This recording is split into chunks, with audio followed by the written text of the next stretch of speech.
하시부터는 약 못 끊어요. 일반적으로 그렇게 생각하는데 치료해보니 끊고도 정상으로 돌아오는 분들이 분명히 계십니다. 많이 계십니다. 상체도 없어지는 경우 있고요. 약물 끊고도 정상인 경우 있습니다. 그게 가능한 거라고 하면 가능한 겁니다. 네, 가능합니다. 기능저하증 환자분들은 대부분 고지혈증을 동반한 경우가 많기 때문에 저는 계란은 타입에 맞더라도 별로 권장드리지는 않고요.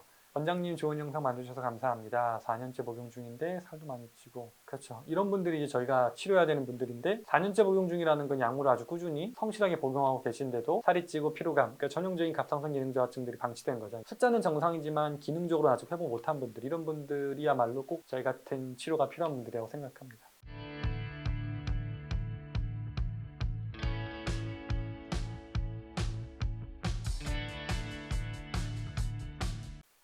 안녕하세요. 이배만의원 허준영 원장입니다. 답글을 달아주신 게 갑상선이었으니까 하시부터는 약 못 끊어요. 일반적으로 그렇게 생각하는데 치료해보니 끊고도 정상으로 돌아오는 분들이 분명히 계십니다. 많이 계십니다. 치료 가능합니다. 약 끊을 수 있습니다. 근데 시작부터 끊으시면 안 됩니다. 저하증 완치가 안 된다고 의사선생님이 말씀하셨어요. 쌤 말씀은 제가 가는 상반된 상황인데 정말 완치가 가능한가요? 완치의 기준이 뭐냐인데 상체도 없어지는 경우 있고요. 약물 끊고도 정상인 경우 있습니다. 그게 가능한 거라고 하면 가능한 겁니다. 네, 가능합니다. 약 안 먹고 관리하는 방법 궁금합니다. 항상 약을 안 먹는 거에 포인트를 두시는데 다시 한번 약을 안 먹는 게 포인트가 아니라 약을 안 먹어도 괜찮은 상태가 됐을 때 그 타이밍을 놓치지 않고 줄이는 게 중요한 거지 무조건 약을 안 먹는 게 좋은 건 아닙니다. 필요할 땐 도움 받으세요. 지혜롭게 도움을 받으시고 지혜롭게 줄일 타이밍을 잘 찾으셔야 된다. 안녕하세요. 우연히 핸드폰을 보다가 이배만의 원장님 말씀을 듣게 되어 저의 말씀을 드려봅니다. 저는 하시모토 갑상선 저하증 환자입니다. 2017년 5월부터 약을 먹기 시작했고 별다른 증상은 없었는데 23년 8월에 가슴 답답함이 시작되어 이 병원 저 병원 다니면서 검사는 다 받아봤어도 특별한 건 없어 답답함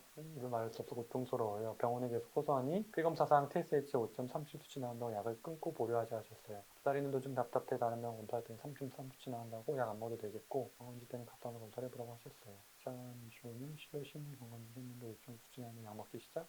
챙겨놓고 입원하다 했더니 부시나 다우증이 있었는데 피검사상 TSH 수치는 더 올라갔어요. 그러셨군요.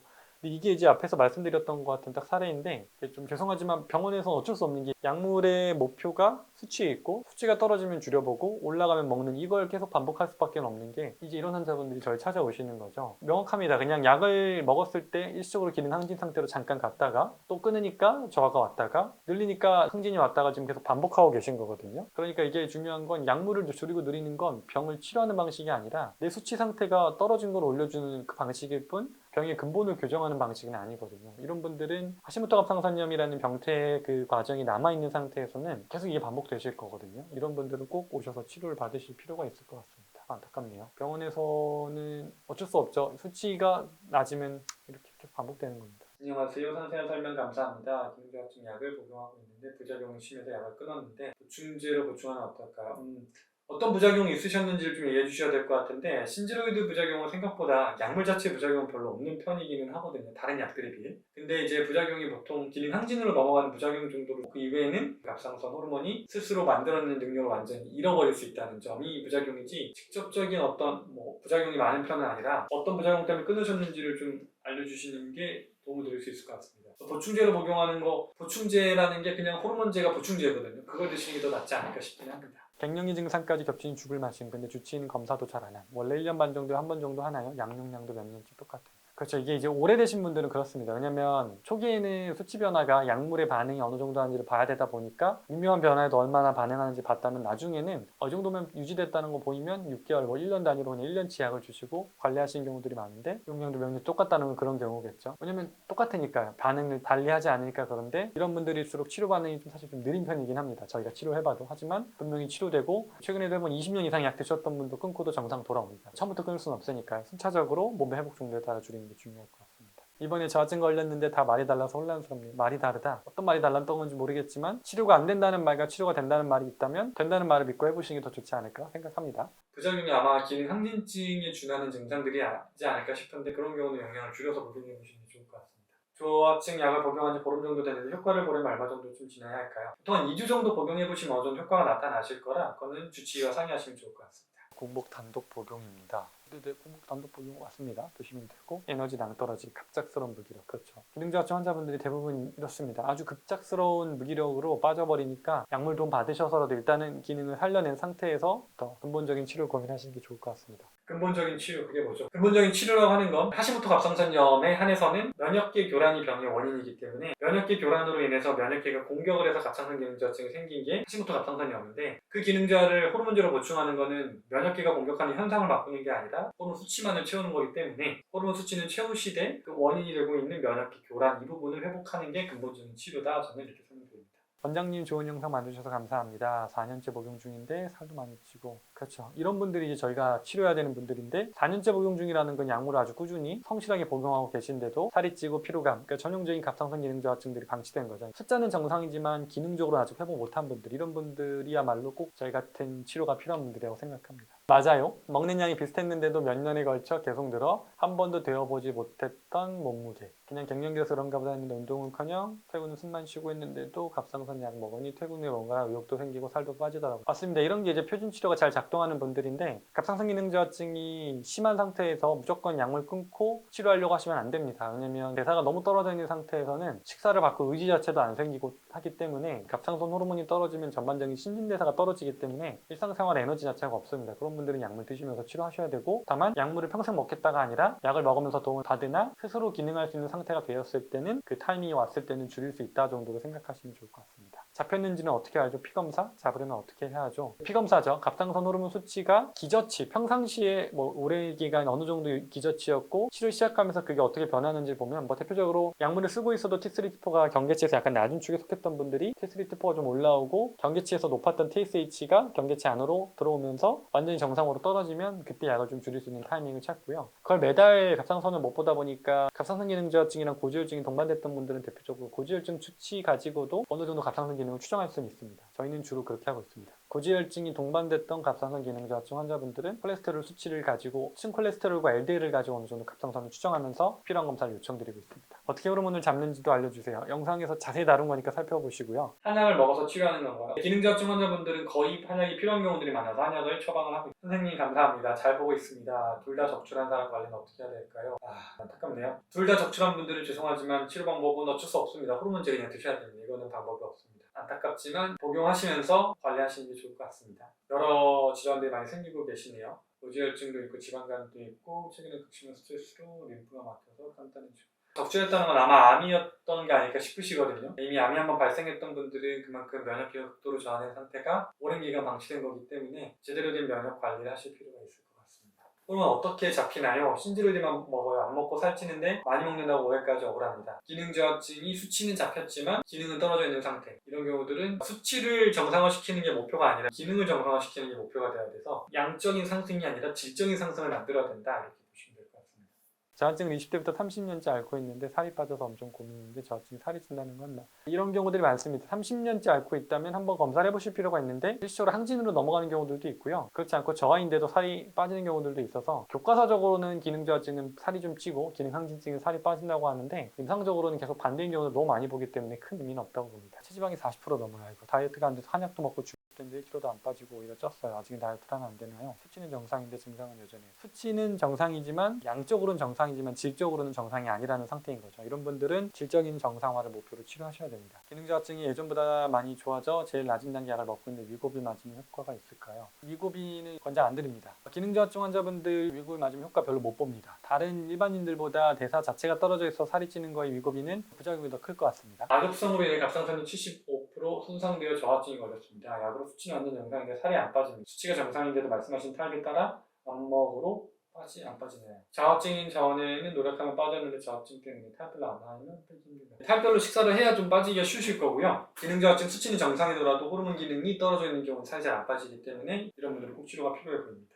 갑상선 기능 저하증 신지로이드 먹고 있고 반절제 암 수술을 했는데요. 아이고 그러셨군요. 20kg 빼고 요요 와서 다시 뺄까 합니다. 안 빠지는 것보다 진짜 힘들게 빠지긴 합니다. 잘 빼봅시다. 네. 기능 저하증 환자분들은 살 빼기가 상당히 힘드신데 열심히 빼보시면 좋을 것 같습니다. 항진증이어서 약 먹었는데 지금은 저하증돼서 또 약 먹고 있어요. 항진증 때문에 살이 너무 빠져서 피를 생석해서 힘없어서 걷기 힘들었는데 저하증되고 살찌니 힘들어서 걷기가 힘든 거 마찬가지네요. 차라리 항진증일 때는 외모적으로는 낫지. 저하증 되니까 살도 살이지만 얼굴 특히 턱이랑 쪽이 붓기 살이죠. 이런 경우들이 많습니다. 항진증이랑 저하증이 반대 같은 증상이지만 실제로 많이 넘어가고요. 기능 항진증에서 과도하게 약을 써서 눌러서 완전히 저하증으로 빠져버린 경우들도 많기 때문에 참 안타까운 경우인데 치료가 분명 가능하니까 빨리 오시면 좋을 것 같습니다. 저하증인데 먹는 것도 그전보다는 잘 먹어요. 이게 이제 환자분들이 오해하시는 게 기능 저하증이면 뭔가 에너지가 떨어지니까 식욕도 떨어질 거라고 생각하는데 꼭 그렇지는 않거든요. 그리고 실제로 기능 저하증에서 살이 찌고 당뇨, 고지혈 같은 대사질환이 동반되다 보니까 식욕이 그렇게 생각보다 교과서적으로는 식욕 저하라고 되어 있는데 별로 그렇지 않은 것 같아요. 지방이 쉽게 쌓이니까 먹은 거에 비해 살이 많이 찌고 빠지지도 않는데요. 지흡제를 어떻게 먹는다는 건지 모르겠지만 지방 흡입 효과를 나타내는 영양제 절대 없습니다. 드실 필요 없습니다. 걷기 운동은 어떤가요? 당연히 도움 됩니다.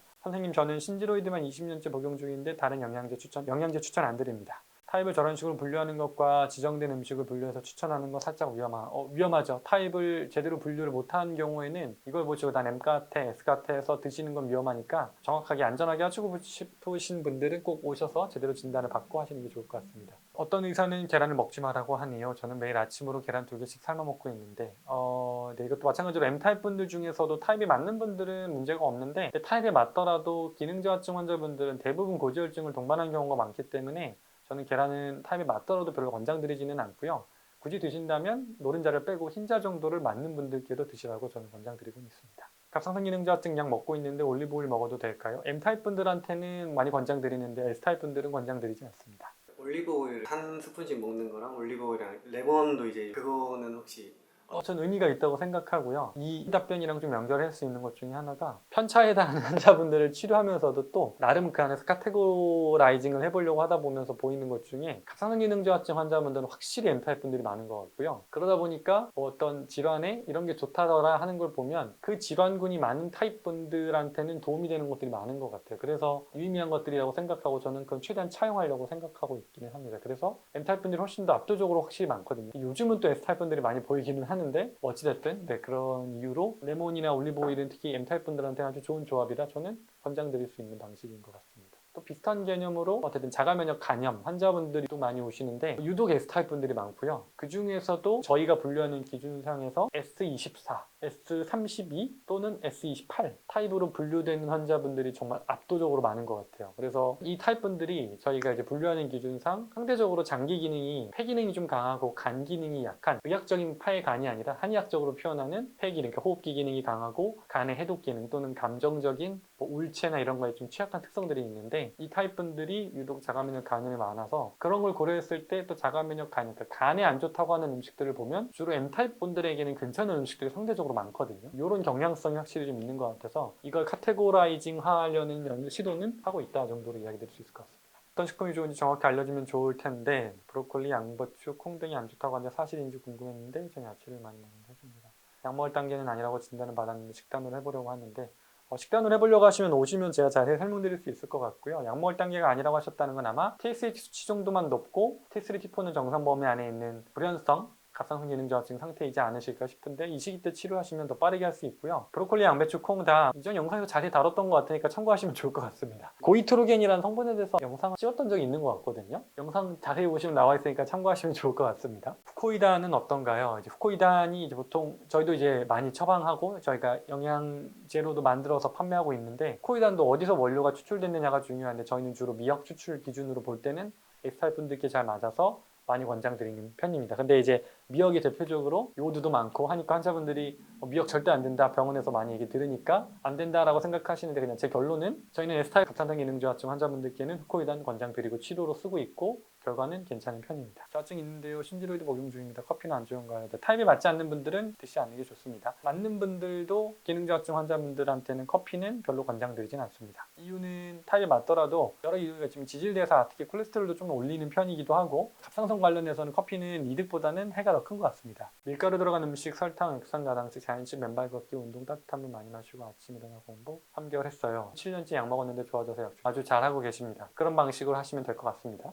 T3를 활성화되는 영양제나 셀레늄 먹으면 도움 된대요. 네, 도움 됩니다. 대신 셀레늄도 여러 음식들에 있으니까 타입에 맞는 원료를 통해서 셀레늄을 보충하시는 걸 권장드립니다. 몇 년째 약 복용 중인데 선생님 방송 몇 번 봤어요. 도움될 만한 내용이 많이 담겨있네요. 도움 음식 몇 가지만 추천해주세요. 영상에서 많이 설명드렸으니까 참고하시면 좋겠고요. 음식은 타입별로 너무 다르기 때문에 여기서 그냥 일괄적으로 항상 영상에서 제가 강조드리는 게 기능 저하증에 좋은 음식 이게 포인트가 아니라 나에게 좋은 음식을 찾는 게 중요하다. 네, 저하증은 그렇게 참고하시면 좋을 것 같고 그럼 먹을 게 없네요. 일상생활에서 거의 먹는 음식들은 다 안 된다. 아니요. 절대 그렇지 않고요. 세상의 반이 내 거라고 생각하시면 음식은 많으니까 생각하기에 차이니까 먹을 게 없다 생각하지 마시고 마음 편히 먹어도 될 게 이렇게 많다 생각하시면 좋을 것 같습니다. 원래 일부 음식들을 제외하고는 대다수가 다 건강에 좋지는 않은 음식들입니다. 단지 정도의 차이가 있을 뿐이죠. 평상시에 건강하다고 알려진 일부 음식들만 살아갈 자신이 없다면 일부 타협해도 좋고 그것도 못하겠으면 불편한 짓을 잊고 살아도 되긴 합니다. 타인에게 해악을 끼치는 것도 아닌 가치관의 문제입니다. 저희 환자분인 걸까요? 맞아요. 뭐 제 생각도 비슷한 게 타협해도 어쩔 수 없죠. 특히 자가면역성 갑상선 기능 저하증, 항진증 환자분들은 평생이라기보다 일정 기간, 즉 면역계가 나를 믿을 수 있는 단계까지 오는 그 시기까지는 100%를 목표로 하는 거고요. 그 단계가 지나가고 나서는 타협이라는 표현보다 몸과 대화하시면 되니까 그 단계까지 만들기 전에 미리 이런 고민하실 필요는 없을 것 같습니다. 제발 피드백 부탁드려요. 피드백 드렸네요. T3 수치만 60이라 기능 저하증은 아니지만 60가 좀 떨어져 있긴 하네요. 한 달 만에 혈액검사 수치 확인해보자 하네요. 더 큰 병원 가서 정확하게 검사하실 거 없고요. 기능 저하지만 T3만 정상 범위보다 떨어져 있고 T 스위치는 정상인 경우라면 여러 이유가 있겠지만 이렇게 기능의학적으로 설명하는 곳들에서는 기능학 병원에서 아마 이거를 T3 전환 효율이 떨어지는 걸로 보고 이런 경우에는 T3를 직접 보충하는 약물들을 쓰면서 교정하는 방식들을 하는 것 같은데 저는 그것보다는 T4에서 T3로의 전환 효율을 올리는 데 집중하는 치료하시는 게 좋다고 생각을 합니다. 효과가 없었다. 그렇죠. 변비에 효과 있는 음식이 의미가 없는 게 변비가 오는 이유가 기능 저하증 때문에 오고 계신 거라서요. 이런 경우에는 기능 저하증을 근본적으로 교정해야 변비가 없어질 거라서 그렇게 보시면 될 것 같습니다. 다른 큰 병원을 다시 가보시는 것도 좋겠지만 치료 방법은 동일할 거라 도움을 드리려면 오셔야 도움을 드릴 수 있을 것 같습니다. 배꼽 밑을 세로로 두 손으로 자주 두드려 주세요. 도움 될 것 같은데 해보셔도 좋을 것 같습니다. TSH만 높다고 신지룩신 목용하고 TSH는 잡혔는데 T3, T4는 떨어지는 건 뭔가요? 아마 기능 저하증에서 임상적으로 불연성 상태에 있던 게 완전히 현성으로 넘어간 게 아닌가 싶습니다. 금요일날 오신다고 하는데 작년부터 홍조가 생기고 지금은 몸무게도 빠지고 다리도 후들거리고 얼굴에 백반증이 시작됐다. 오시면 또 자세히 설명드리겠지만 기능 저하증보다는 약간 항진증에 가깝지 않나 싶기는 한데요. 오시면 한번 봐야 될 것 같네요. 뵙고 자세히 확인해 보겠지만 실제로 기능 저하증 환자분들 중에 약물을 좀 오랜 기간 잘못 쓴 경우에는 일시적으로 항진으로 넘어가기도 하고 또 어쨌든 자가면역 질환이라는 기전이 해결 안 되고 방치되다 보면 다른 자가면역 질환이 생기는데 실제로 백반증도 자가면역 질환 중에 하나거든요. 그래서 아마 거기까지 시작됐다면 이미 조금씩 퍼지고 있는 양상일 수도 있을 것 같아서 좀 빠른 치료가 필요해 보이는데 오신다고 하시니까 또 이건 오시면 자세히 설명드리도록 하겠습니다. 탈모, 고지혈, 변비, 당뇨, 근육 저하 연관성? 네, 다 있습니다. 탈모는 갑상선 기능 저하증과 연관성이 매우 높고요. 고지혈증도 매우 높고 변비 높습니다. 당뇨는 직접적인 연관성은 사실 조금 낮기는 한데 약물로 인한 추가적인 영향이 있다고 저는 생각하고 있고요. 근육 저하도 매우 연관성이 있습니다. 60대 여성 9년 전에 천식이 있어서 면역치료 알레르기니까 3년 동안 매주 한번 주사를 맞았는데 효과가 없었어요. 4년 후 염증 자연증병이 왔는데 3년 면역치료 받았는데 관련이 있을까요?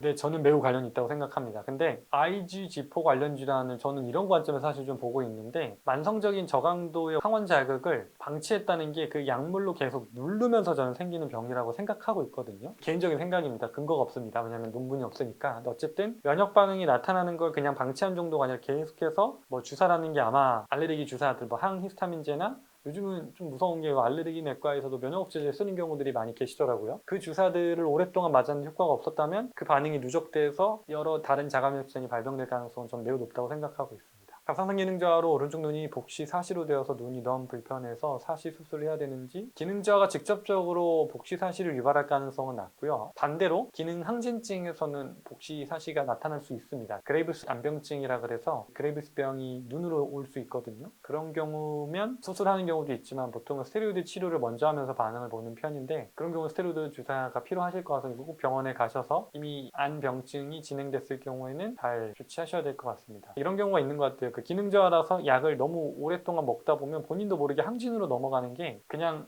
호르몬제로 인한 일시적 항진이 아니라 자가면역 질환이 TPO 안티바디로 양성이 나왔던 분들이 TRAB 양성까지 넘어가는 경우도 실제로 있거든요. 그러면 나도 모르는 사이에 자가면역성 갑상선 기능 저하증에서 자가면역성 갑상선 기능 항진증으로 넘어갔는데 그걸 모르고 그냥 약을 받았으니까 계속 먹다 보면 이 상태로 나타나는 경우들도 있어요. 그래서 이건 꼭 병원에 가셔서 검사해보시고 치료를 좀 받으셔야 될 것 같습니다. 안녕하세요. 공황장애와도 관련이 있을까요? 공황장애와 관련이 있는 편이고요. 기능저하증 환자분들 중에 공황장애를 같이 앓고 계신 분들 상당히 많은 것 같아요. 근데 이게 기능저하증이 원인이라고 저는 보고는 있는데 이거는 조금 더 자료들을 찾아봐야 될 것 같기는 합니다. 자율신경실조증 검사해보셔요. 저는 교감신경항진증, 스냅피 치료, 잠이 제일 중요하다. 저는 개인적으로는 자율신경실조증이라는 용어가 추상적으로 볼 수 없는 것들을 명명한 거는 좋은 것 같은데 이게 질병명으로 설명하기에는 조금 한계가 있는 진단명이거든요. 그래서 저는 자율신경실조증에 대해서는 개인적으로는 진단명으로는 의미가 없다고 생각합니다. 궁금했던 내용이었어요. 진료가 자체가 다르네요. 어떤 병에 있어서 접근 방법이 다릅니다. 진정한 의사십니다. 감사합니다. 도움이 되셨다니 너무 다행입니다.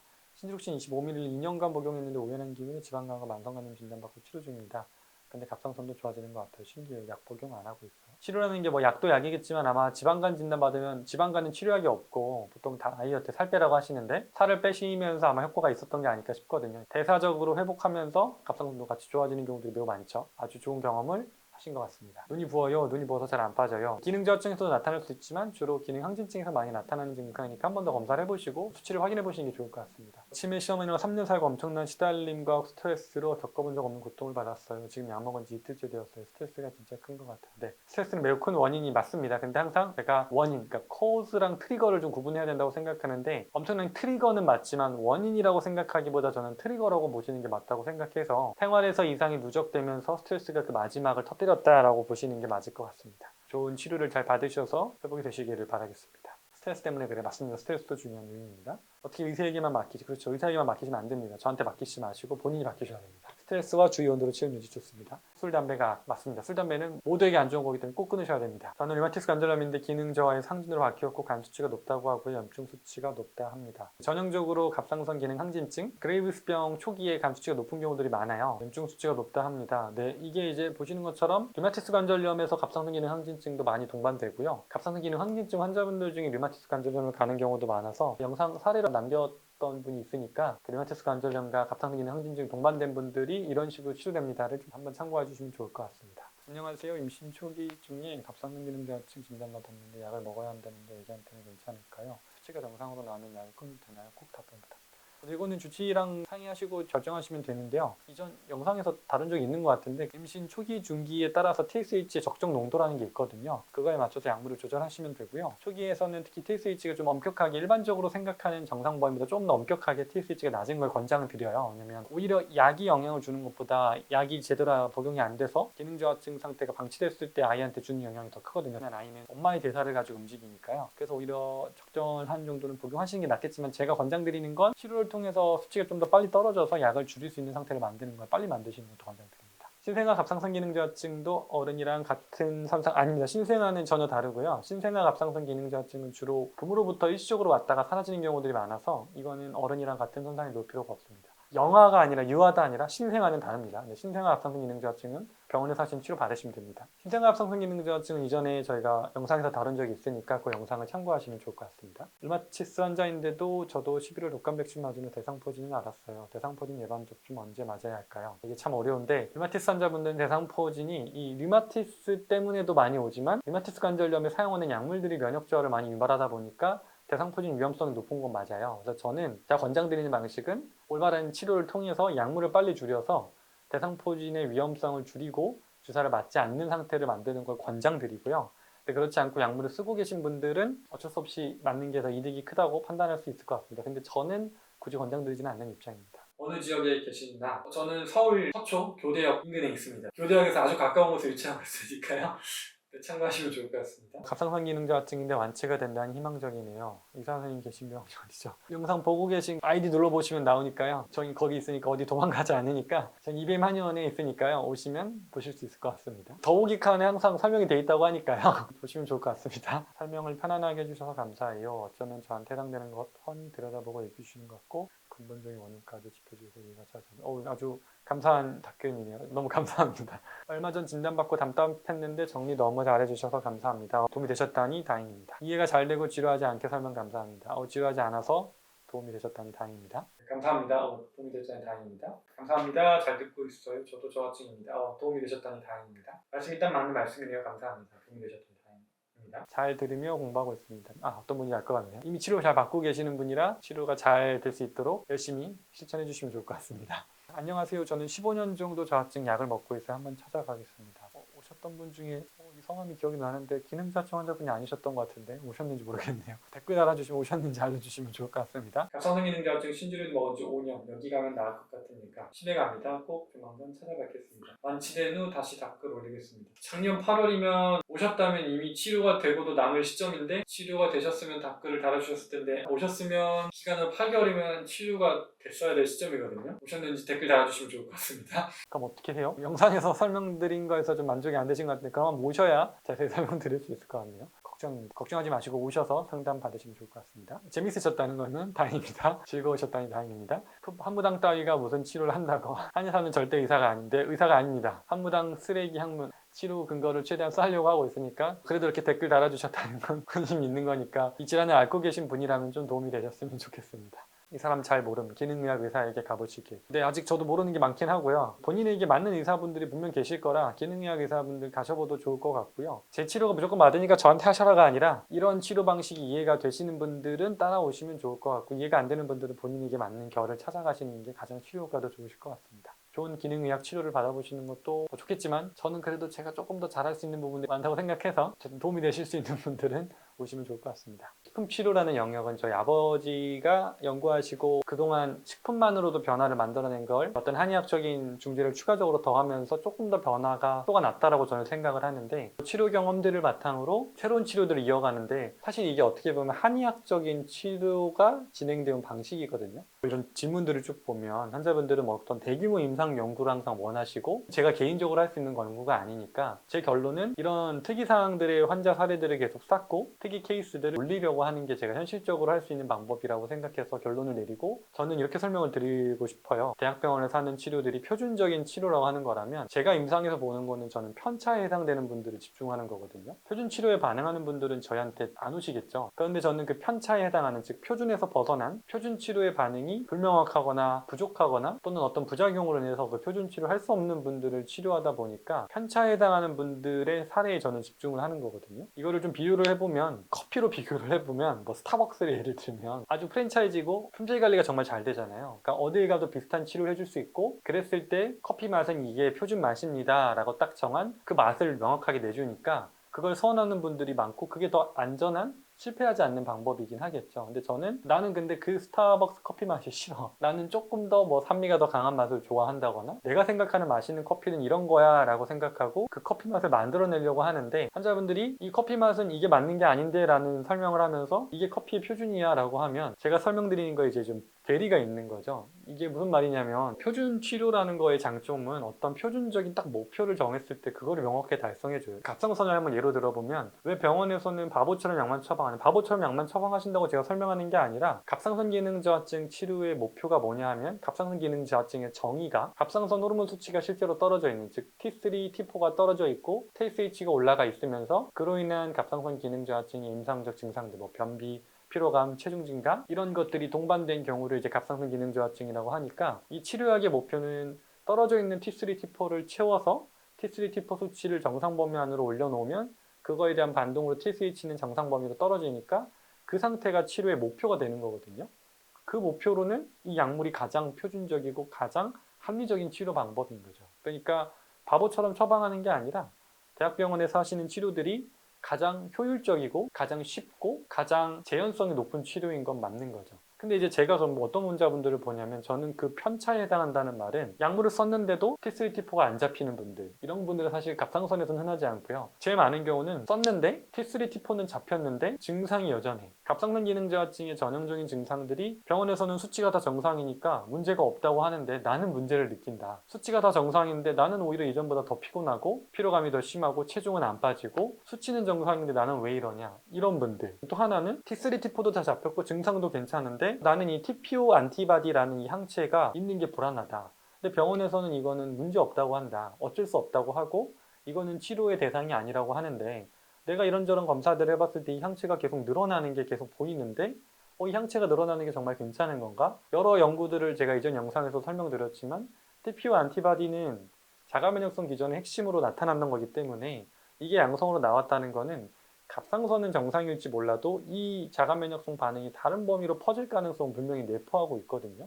실제로 TPO 안티바디가 양성인 분들은 다른 자가 면역 질환의 발병률이 일반인들이 훨씬 높기 때문에 그 환자분 입장에서는 난 이 TPO 안티바디를 없애고 싶다. 근데 병원에서는 이 치료가 안 된다고 하니까 그럼 어떻게 해야 되냐 이렇게 찾아오시는 분들이 더 많은 거죠. 그러니까 저는 이런 편차에 해당한다는 게 표준 치료의 반응은 다 분명히 겪었는데 그랬는데도 해소되지 않은 부분들이 있는 분들을 치료하다 보니까 이 치료를 비교하기가 사실 좀 어려운 거죠. 그리고 그 편차에 해당하는 분들을 치료하는데 그 편차에서도 또 저는 이제 편차를 보는 건 예를 들면 수치는 정상인데 갑상선 기능 저하증의 전형적 증상이 있다. 그럼 이 환자분들한테 쓰는 약들이 100명이면 100명이 저는 다 다르거든요. 그리고 또 그 100명이면 100명한테 처방드리는 음식들이 다 다르거든요. 이 표준에서 벗어난 편차, 그 편차 환자분들 안에서도 편차를 저는 가지고 치료를 하고 있는데 그걸 표준화시키는 작업이 상당히 어려워요. 제가 직내보고를 하려고 시도하면서 좀 어려운 점 중에 직내보고 핵심은 결국 하나의 케이스지만 이게 재현 가능하냐라는 부분인데 결론을 말씀드리면 재현이 안 되죠. 왜냐하면 A라는 환자분한테 쓴 약을 B 환자분한테 안 쓰고요. 미묘하게 다 바뀌고 있기 때문에 그 안에서 처방 용량이 달라지고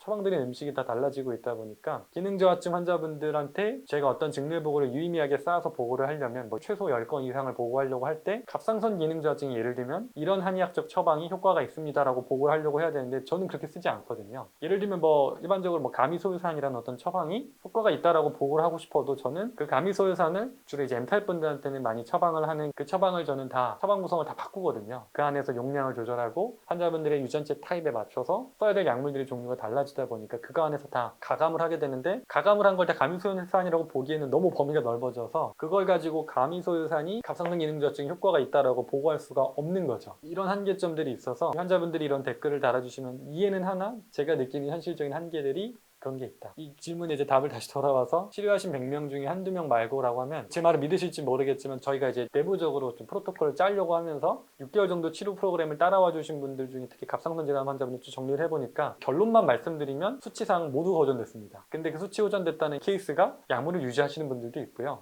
약물을 줄였는 분들도 있고 약물을 완전히 끊은 분들도 있고요. 그 중에는 일부는 약물을 끊고도 갑상선 수치뿐만 아니라 TPO 안티바디까지 완전히 음성으로 돌아온 분들도 계시고요. 양성으로 남아있는 분들도 계시고요. 그러니까 이런 식으로 그 안에서 다 차이가 있어서 그걸 다 또 어떤 카테고라이징을 하려고 지금 생각을 하고 있으나 어려움이 있고 그걸 만약에 그냥 숫자로만 얘기하시라고 하면 약물을 유지한 거 아닌 거 다 그냥 배제하고 한다면 치료 과정에서 나빠진 분들은 한 분도 안 계십니다. 모든 수치가 좋아졌습니다. 근데 이건 100% 치료합니다라고 하기에는 치료의 기준을 어디에 두냐는 거죠. 제가 생각하는 치료의 기준은 우리 몸이 근본적으로 스스로 작동할 수 있게 되어 있다고 보기 때문에 제가 생각하는 가장 이상적인 치료 반응은 모든 약물을 끊고 갑상선 수치가 정상으로 되고 항체까지 완전히 음성으로 돌아오는 걸 최종 치료의 종결로 보는데 그 경우는 비율은 아직은 낮습니다. 낮다는 이유가 치료 기간이 매우 길기 때문에 6개월이라는 기간 안에 그런 결과까지 나타내는 분들은 적지만 분명히 있고 하지만 그분들이 적다고 해서 나머지 분들이 치료가 안 되고 있다라고 만약에 뭐 설명한다면 그것도 맞는 말일 것 같은데 이런 이제 차이가 있다는 거죠. 치료 호전을 뭐냐고 할 때 처음 오셨을 때보다 약물은 줄이거나 끊거나 그러면서도 수치가 좋아지냐면 그거는 저는 말씀드린 대부분이 좋아집니다. 그걸 이제 하나하나 다 증명하려고 저희가 직내보거나 논문으로 하기에는 아까 설명드린 이유 때문에 좀 어려운 점이 있고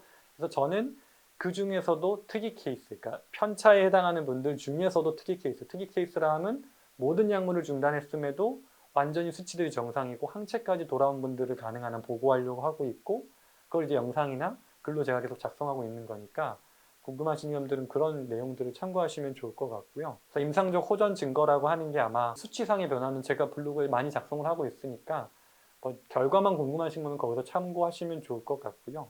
저희는 이런 식으로 치료하고 있다라고 이해해 주시면 좋을 것 같습니다. 한의학의 불신 제가 깨드릴 수 있을지 모르겠는데 도움이 되셨으면 좋겠고 저는 표준 치료를 절대 부정하지 않고요. 표준 치료에서 도움을 받지 못했던 분들은 제가 최대한 도와드리려고 하고 있으니까 그런 분들은 저를 찾아와 주시면 제가 최대한 많이 도와드리도록 하겠습니다. 근데 이게 다른 자가면역 질환이랑 차이가 갑상선은 특히나 기능 항진증도 그렇고 저하증도 그렇고 제가 처음부터 약 끊고 치료 시작하지 않습니다. 왜냐면 TPO 안티바디가 양성인 분들은 처음부터 끊으면 호르몬 절대 못 채웁니다. 이미 오랜 기간 약물에 적응해 있고 스스로가 갑상선 호르몬을 못 만드는 상태에서 약물을 끊고 시작하지 않고요. 줄여도 되는 상태가 보여졌을 때 몸이 회복하는 거에 맞춰 약을 줄이지 처음부터 끊고 시작하지도 않고 그 바보처럼 약 처방하는 거 아닙니다. 전혀 바보 아니고요. 그분들 저는 매우 존중하고 존경합니다. 그리고 그 표준 치료가 있기 때문에 저 같은 편차를 치료하는 사람들도 있는 거라고 저는 생각하고요. 갑상선 항진증은 영상 많이 다뤘으니까 참고하시면 좋을 것 같습니다. 항진증도 올려주세요. 네, 올려드렸으니까 영상 많이 참고하시면 좋을 것 같습니다. 항진증에 대해서 부탁드립니다. 영상 많이 다뤘으니까 참고하시면 좋을 것 같습니다. 자가면역 질환에 대해 더 많은 정보가 궁금하시다면 EBMTV 구독, 좋아요, 알림 설정 해주세요.